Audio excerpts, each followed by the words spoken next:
tout a commencé d'une manière presque imperceptible. De petits changements, des gestes qui, autrefois, seraient passés inaperçus, mais qui, avec le temps, ont pris de l'importance. Moi, Madison, je souriais encore de la même façon. Je disais les mêmes mots tendres et je donnais les mêmes câlins à Fix. Mais quelque chose en moi avait changé, et Logan l'a ressenti comme une présence invisible entre nous. C'était ce genre de choses qu'on n'explique pas, qu'on ressent seulement.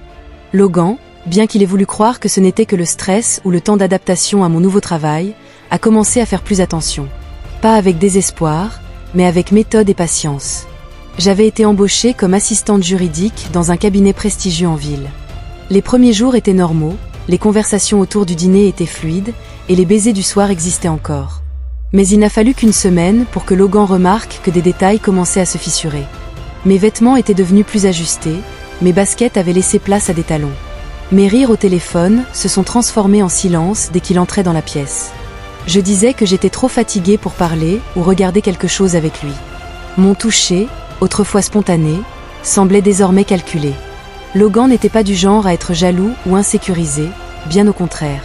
Mais il observait, et avec les années, il avait compris que les trahisons ne commençaient pas par des baisers, mais par des distances. Son doute s'est transformé en agitation. Il n'était pas du genre à confronter sans preuve. Il préférait la précision à l'émotion. Au lieu de crier, il observait. Au lieu d'accuser, il analysait. Il a commencé à remarquer mes horaires, mes habitudes, mes petits dérapages.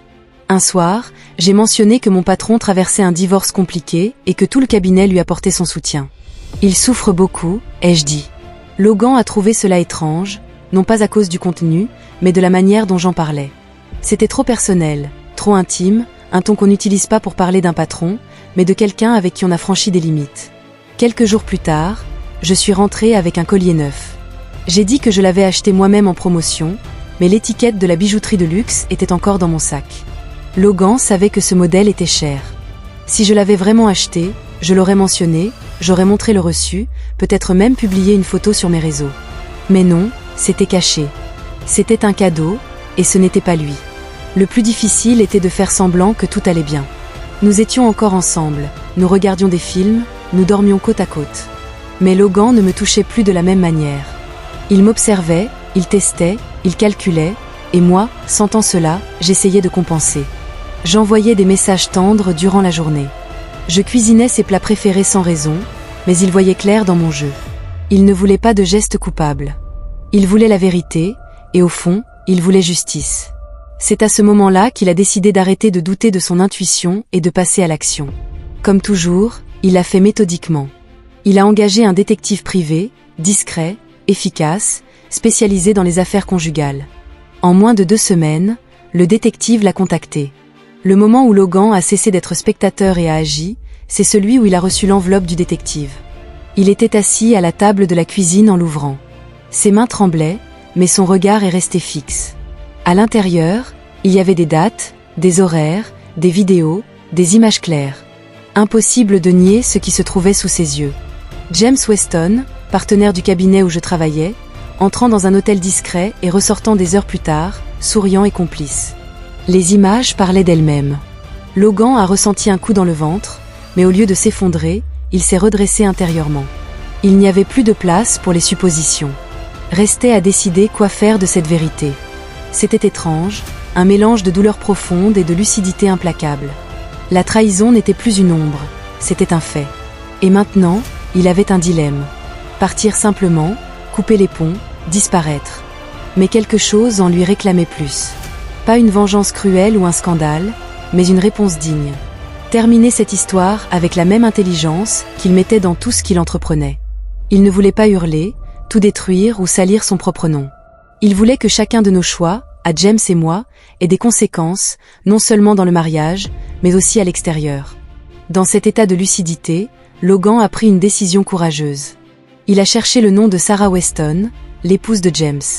Il ne savait presque rien d'elle. Il a réussi à trouver son profil sur un réseau social. Elle était enceinte. Cette image l'a arrêtée pendant plusieurs heures. Il l'a fixée, souriante, une main posée sur son ventre, l'autre tenant une tasse comme si le monde était en paix. Il se demandait si cela valait la peine de l'impliquer, si dévoiler tout cela maintenant serait juste ou simplement cruel. Il y a beaucoup réfléchi, mais la vérité, c'est qu'il avait été blessé lui aussi. Trompé, manipulé, relégué au rôle de figurant dans sa propre vie. S'il se taisait, il resterait complice. Il permettrait à d'autres de continuer à vivre dans le mensonge. La décision de tout dire à Sarah n'était pas qu'une affaire de justice personnelle. C'était aussi pour éviter qu'une autre personne vive dans l'ignorance, aveuglée sans savoir ce qui se tramait autour d'elle. Et surtout, Logan avait besoin de voir de ses propres yeux l'impact de la vérité. Il avait besoin d'assister à l'effondrement de ce théâtre. C'est ainsi qu'il a organisé une rencontre avec Sarah Weston. Il a appelé le standard du cabinet, demandé à être transféré à son poste, et d'une voix calme et posée, il a dit « Je m'appelle Logan Bennett, mari de Madison, qui est l'assistante de votre mari. J'ai quelque chose d'important à vous montrer. Ça concerne votre mari. » Elle est restée silencieuse pendant quelques secondes, puis elle a accepté de le rencontrer. Ils se sont donné rendez-vous dans un petit café discret, loin du centre-ville, à une heure où il y aurait peu de monde. Il est arrivé en avance, assis au fond, tendu mais décidé. Quand Sarah est entrée, il m'a raconté plus tard qu'il avait senti son estomac se nouer. Elle n'était pas tout à fait comme sur ses photos en ligne.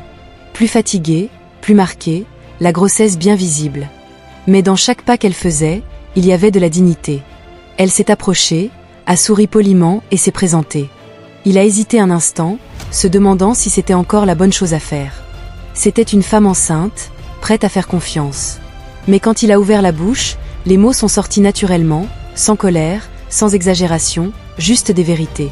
Il lui a tendu l'enveloppe pour expliquer ce qu'il avait découvert d'une voix claire et respectueuse. Sarah a tout écouté en silence. Elle a ouvert le paquet, regardé les images et son visage a lentement changé. Pas de larmes, pas de cris, mais son regard est devenu glacial, sa respiration courte. Elle a simplement dit « Merci d'être venu ». Puis elle s'est levée, a serré la main de Logan et est partie la tête haute. Ce simple geste, sans un mot dur, lui a suffi pour comprendre qu'il avait fait ce qu'il fallait. Quelques jours plus tard, il a appris par un collègue commun que Sarah avait mis James à la porte, qu'elle avait demandé le divorce, changé le prénom du bébé à naître et coupé tout contact avec lui. Et là, Logan a ressenti pour la première fois ce qu'il a appelé une forme de justice. Ça n'effaçait pas ce qu'il avait vécu, ça n'atténuait pas la douleur. Mais c'était le premier signe qu'il pouvait encore contrôler la façon dont cette histoire finirait. Il a compris qu'il y avait deux façons de détruire un mensonge, en explosant dans la rage ou en le démontant avec intelligence. Et il a choisi la seconde. Quand il est rentré ce soir-là, après sa rencontre avec Sarah, il s'est assis à table. Pour la première fois depuis des semaines, il m'a regardé en face. J'avais préparé quelque chose de simple, comme je le faisais chaque fois que j'essayais de jouer la normalité. J'étais fatiguée, mais j'essayais de garder cette confiance, ce ton assuré et répété. Nous avons commencé à manger dans un silence pesant. Puis soudain, dans un ton presque banal, il a brisé l'ambiance. J'ai rencontré une personne intéressante aujourd'hui, la femme de ton patron. Ma fourchette s'est arrêtée en l'air. J'ai essayé de garder une expression neutre, mais mes mains ont légèrement tremblé. En une fraction de seconde, mes yeux ont cherché dans les siens un indice, quelque chose, mais il observait tout, chaque micro-réaction, chaque hésitation. Je savais que c'était fini. Je savais qu'il n'avait plus besoin de preuves. Il voulait juste voir jusqu'où j'étais capable d'aller dans ce mensonge. Alors, j'ai répondu ce que n'importe qui aurait dit dans ce genre de situation. Ah bon? Quelle coïncidence! Où ça? Il a esquissé un léger sourire et m'a renvoyé la balle. Est-ce qu'elle sait que son mari vit? Cette phrase a été comme une lame entre nous. J'ai fait semblant de ne pas comprendre, tenté de changer de sujet, mais il a continué. Calme, il m'a tout exposé, les dates, les heures, les habitudes. Il m'a dit qu'il avait engagé un détective, qu'il avait tout montré à Sarah. Là, mes couverts ont glissé de mes mains. Je les ai laissés sur la table, les épaules affaissées. J'ai ressenti les larmes monter, mais ce qui en est sorti, c'est une tentative maladroite de me justifier. Je me suis perdue. C'était confus, cela ne devait pas arriver. Je savais que c'était faible, que c'était la même excuse que l'on entend toujours dans ces histoires, comme si c'était un accident, une erreur de parcours. Mais Logan, lui, savait que ce n'était pas un accident, que j'avais choisi, répété, planifié. Je savais ce que je faisais, où je mettais les pieds, ce que je cachais. Je savais que je franchissais des limites et pourtant, je continuais. Le pire, c'est que je continuais à rentrer à la maison, à dormir à ses côtés. Comme si de rien n'était, même submergé par la douleur, Logan n'a pas laissé la colère prendre le dessus. Il voulait que je comprenne sans ambiguïté ce que j'avais détruit. Il m'a dit que la trahison n'avait pas commencé à l'hôtel avec James, mais bien avant, dans mes regards fuyants, mes réponses sèches, les messages effacés, dans mes efforts pour lui faire croire qu'il devenait paranoïaque. Cette trahison avait glissé en moi comme une fuite lente et au lieu de la stopper, je l'avais laissé tout envahir. J'ai écouté chaque mot comme s'ils étaient des sentences. J'ai tenté de murmurer. C'était juste une phase où j'allais tout arrêter, mais il m'a coupé froidement. Tu n'allais rien arrêter. Tu m'as juste sous-estimé. Il n'y a pas eu de cri, pas d'éclat. Juste ce moment où la dignité prend le relais, parce que Logan avait déjà cessé de vouloir me sauver ou de me convaincre. Ce qu'il voulait maintenant, c'était que je fasse face à la vérité sans masque, que je ressente tout le poids de mes propres actes. Il savait qu'à partir de cet instant, chaque mot venant de moi ne serait qu'une tentative de rafistoler ce que j'avais moi-même déchiré. Et quand quelqu'un essaie de recoller ce qu'il a volontairement brisé, il est rare qu'il parvienne à retrouver la texture d'origine. Le respect qu'il avait pour moi était comme un cristal fêlé. Il pouvait encore tenir debout, mais il ne reflétait plus la même lumière. Il a mis fin à cette conversation d'un ton sec. Il m'a dit que si j'avais avoué, peut-être que tout aurait été différent, que le regret, quand il est sincère et immédiat, peut parfois ouvrir une voie vers la reconstruction. Mais quand il arrive trop tard, forcé par la mise à nu, il ne devient rien d'autre qu'un réflexe de survie émotionnelle. J'ai dégluti difficilement. Pour la première fois, je ne savais pas quoi dire. Logan s'est levé, a pris son assiette, l'a posée dans l'évier et il est parti. Pas de scène, pas de discours, pas de promesses. Juste cette certitude implacable que dès ce moment-là, notre mariage n'était plus qu'un contrat périmé. Quelques jours avant cette dernière conversation, sans rien me dire, Logan avait déjà pris ses dispositions. Il avait visité des appartements, choisi un petit logement dans un quartier calme, signé un bail sans durée définie. Il avait emballé l'essentiel, quelques vêtements, ses papiers et la conviction qu'il n'y avait plus rien à sauver ici. Les papiers du divorce étaient déjà signés de sa main. Sa décision était prise bien avant l'affrontement final, parce qu'il savait qu'en dépit de toutes mes supplications, certaines blessures ne guérissent jamais vraiment. Mon infidélité n'avait pas été que physique. Elle avait été mentale, émotionnelle et surtout préméditée, froide, calculée, alors qu'il croyait encore que nous construisions quelque chose ensemble. Cette nuit-là, pendant qu'il s'endormait sur le canapé, incapable de fermer l'œil, je pleurais dans la chambre.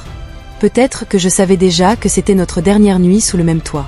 Peut-être qu'au fond de moi, j'espérais encore qu'il me laisse une autre chance. Mais j'en avais déjà eu tant. La différence cette fois, c'est que Logan ne se laisserait plus jamais berner par mes larmes ni mes promesses vides. Tout le lendemain matin, avant même le lever du soleil, il s'est levé, a pris une douche, a enfilé la même chemise qu'il portait le jour où il m'avait demandé en mariage et il est parti. Pas de mots, pas de message, il est juste parti. Le nouvel appartement était modeste mais propre. Aucune photo au mur, aucun parfum de trahison dans les coins. Un nouveau départ. Là-bas, il pouvait respirer, il pouvait enfin dormir. Les premiers jours, il a évité d'en parler à quiconque, évitant d'alimenter la rancune. Il voulait comprendre ce qui restait de lui après tout ça. Il s'est concentré sur son travail, a reconstruit ses routines, occupé son esprit à 1000 choses pour s'éloigner de l'histoire qu'il avait laissée derrière lui. Mais même dans ce nouvel environnement, une partie de lui continuait à observer silencieusement la fin du chapitre qu'il venait de fermer. 2 jours plus tard, il a reçu une notification de la caméra de sécurité de l'ancienne maison. Il a cliqué. L'image était nette. Moi dans le garage, les cheveux attachés à la va-vite, sans maquillage, le visage marqué. J'étais plus mince. Mes pas étaient lents, mon regard absent. Je suis entrée avec difficulté, comme si cet endroit n'était déjà plus le mien. Quelques heures plus tard, un ancien collègue lui a envoyé un message. Avec surprise, il lui a annoncé que j'avais été licenciée. Officiellement pour incompatibilité professionnelle, mais il savait que c'était bien plus que ça. James Weston, celui pour qui j'avais risqué mon mariage, avait coupé les ponts brutalement. Comme on brûle un pont pour éviter de se faire prendre dans l'incendie. J'étais devenue un poids pour son image et comme souvent dans ces dynamiques bancales de pouvoir, j'avais été écartée sans cérémonie comme un fardeau gênant. Et ça, Logan ne l'a pas accueilli avec satisfaction, mais avec une forme de confirmation. La vie a parfois sa propre façon d'aligner les choses. Pendant que je faisais face aux conséquences de mes actes, lui reprenait le contrôle de son histoire. Il savait que ce moment viendrait. Il suffisait de sortir du tableau et de laisser la vérité suivre son chemin. J'ai essayé de cacher, de manipuler, de mentir, mais la réalité est implacable. Elle finit toujours par arriver et pour moi, elle est arrivée comme une porte qui se ferme sans prévenir, me rejetant dans un monde où plus personne ne couvrirait mes fautes. 6 mois après notre séparation, alors qu'il faisait ses courses près de son bureau, Logan m'a aperçu à la caisse, moi en uniforme, le nom du supermarché brodé sur la poitrine. Mes cheveux étaient attachés négligemment, le visage tiré, plus mince, plus pâle, mais aussi plus éteinte, comme quelqu'un qui a appris à se taire devant la vie. Nos regards se sont croisés. Ni lui ni moi n'avons cherché à parler. Je n'ai pas fui. Je n'ai pas approché. J'ai juste soutenu son regard, le temps qu'il fallait pour qu'on comprenne sans un mot à quel moment tout s'était effondré. Il n'a pas ressenti de colère. Il n'y avait plus de place pour ça. Ce qu'il a ressenti, c'était une étrange forme de paix. La certitude que continuer à avancer avait été le geste le plus juste et le plus courageux qu'il ait pu faire. Pas par orgueil, mais par instinct de survie. Parce que parfois, aimer quelqu'un signifie accepter qu'il a choisi une route où tu n'as plus ta place. Et laisser la chute se produire sans la retenir fait partie du processus. Il a compris que la justice n'arrive pas toujours en faisant du bruit. Parfois, elle arrive en silence avec des conséquences. Et quand elle se présente de cette façon, nul besoin de pointer du doigt. Les erreurs se chargent du travail. Alors qu'il poussait son caddie dans les rayons, il a repensé à la façon dont la vie l'avait mené jusque-là. Une trahison, une rupture et une renaissance. Mais ce qui l'a le plus marqué, c'est de réaliser que tout aurait pu être différent. Une seule décision en moi, une vérité dite à temps avant que le mensonge ne prenne racine. Moi, j'avais perdu mon travail, ma maison, mon mari et aujourd'hui, je survivais dans un monde que j'avais moi-même construit. Logan, lui, avait récupéré son identité et c'était sa plus belle revanche. Avancer pendant que l'autre s'enfonce dans ses propres pas, sans besoin de crier, sans besoin de détruire. Juste laisser chaque geste réclamer son juste prix. Parce qu'au fond, ce qui détruit une personne, ce n'est pas la punition des autres, c'est le reflet de ses propres choix. Et c'est ainsi qu'il a définitivement refermé ce chapitre, pas en claquant des portes, mais avec la sérénité de celui qui a la conscience tranquille et un chemin dégagé devant lui. Merci d'avoir regardé la vidéo. Si elle vous a plu, n'oubliez pas de vous abonner à la chaîne et d'activer les notifications pour ne manquer aucune mise à jour. À très vite.